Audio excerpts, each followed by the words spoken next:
আপনারা দেখছেন নিউজ তৎকাল 24, সময়ের সাথে খবরের সাথে আপনাদের পাশে নিউজ তৎকাল 24। নমস্কার, নিউজ তৎকাল 24-এ স্বাগত। আমি দেবব্রত। দেখে নেব দেশে ঘটে যাওয়া 10টি উল্লেখযোগ্য ঘটনাবলী। দিল্লি ও উত্তর ভারতে শক্তিশালী ভূমিকম্প। আফগানিস্তানে উৎপত্তি হওয়া রিক্টার স্কেলে 6.2 তীব্রতার এক শক্তিশালী ভূমিকম্পে কেঁপে উঠেছে ভারতের রাজধানী দিল্লি এবং উত্তর ভারতের বেশ কয়েকটি রাজ্য।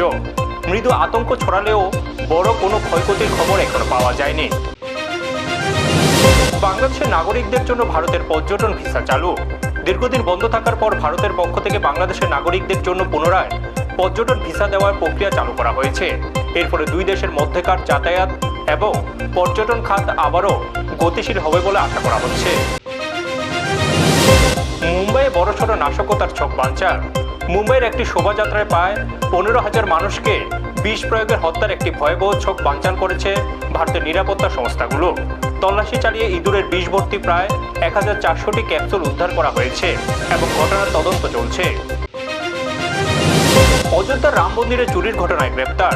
অযোধ্যার রাম মন্দিরের দান বাক্স থেকে অর্থ চুরির অভিযোগে একজন প্রাক্তন ব্যাংক কর্মী ও ট্রাস্টের হিসাব রক্ষক সহ মোট 8 জনকে গ্রেপ্তার করেছে পুলিশ। এই ঘটনাটি নিয়ে দেশজুড়ে বেশ শোরগোল তৈরি হয়েছে। রাহুল কেতিল হত্যাকাণ্ড ঘিরে রহস্য। ভারতে বর্তমানে সবচেয়ে আলোচিত অপরাধের খবরগুলোর মধ্যে অন্যতম হলো কেতন হত্যাকাণ্ড।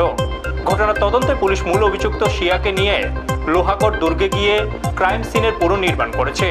কোটি টাকা সম্পত্তি হাতানোর উদ্দেশ্যে এই খুন করা হয়েছে বলে পুলিশের প্রাথমিক ধারণা। আদানি গোষ্ঠীর বিরুদ্ধে মার্কিন আদালতের করা অবস্থান।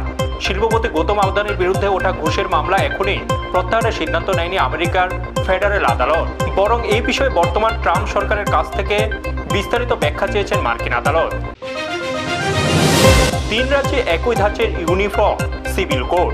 ভারতের 3 রাজ্যে একই ধরনের অভিন্ন দেওয়ানি বিধি ও ইউনিফর্ম সিভিল কোড চালুর প্রক্রিয়া নিয়ে বিতর্ক ও আলোচনা শুরু হয়েছে। বিশেষ করে লিভ ইন রিলেশনশিপ বা একত্র বাস সংক্রান্ত আইনি নিয়মগুলো নিয়ে নানা মহলে প্রশ্ন উঠেছে। মহারাষ্ট্রে শিক্ষক নিয়োগ পরীক্ষা বাতিল। প্রশ্নপত্র ফাঁসের অভিযোগে মহারাষ্ট্রে শিক্ষক নিয়োগ প্রক্রিয়া বাতিল করতে বাধ্য হয়েছে সরকার। এই ঘটনার জেরে তীব্র রাজনৈতিক চাপ ও ক্ষোভের মুখে পড়েছে স্থানীয় প্রশাসন। সুপ্রিম কোর্টে 4 প্রজন্মের পুরনো জমি জটের নিষ্পত্তি। টানা 70 বছর ধরে চলা এবং 4 প্রজন্ম ধরে আইনি লড়াইয়ের পর একটি দীর্ঘস্থায়ী জমি জটের ঐতিহাসিক নিষ্পত্তি করেছে ভারতের সুপ্রিম কোর্ট। 70 বছরের পুরনো দলিলের ওপর ভিত্তি করে এই রায় দেওয়া হয়েছে। প্রতিরক্ষা ক্ষেত্রে ভারতের বড় সাফল্য নেত্র।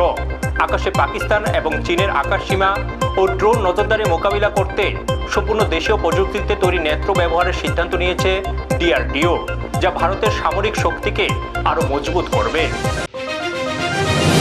এই ছিল দেশের বাছাই করা কিছু গুরুত্বপূর্ণ খবর। নতুন খবর ও আপডেট নিয়ে আবারও ফিরে আসব নিউজ তৎকাল 24-এর পর্দায়। আপনারা দেখছেন নিউজ তৎকাল 24।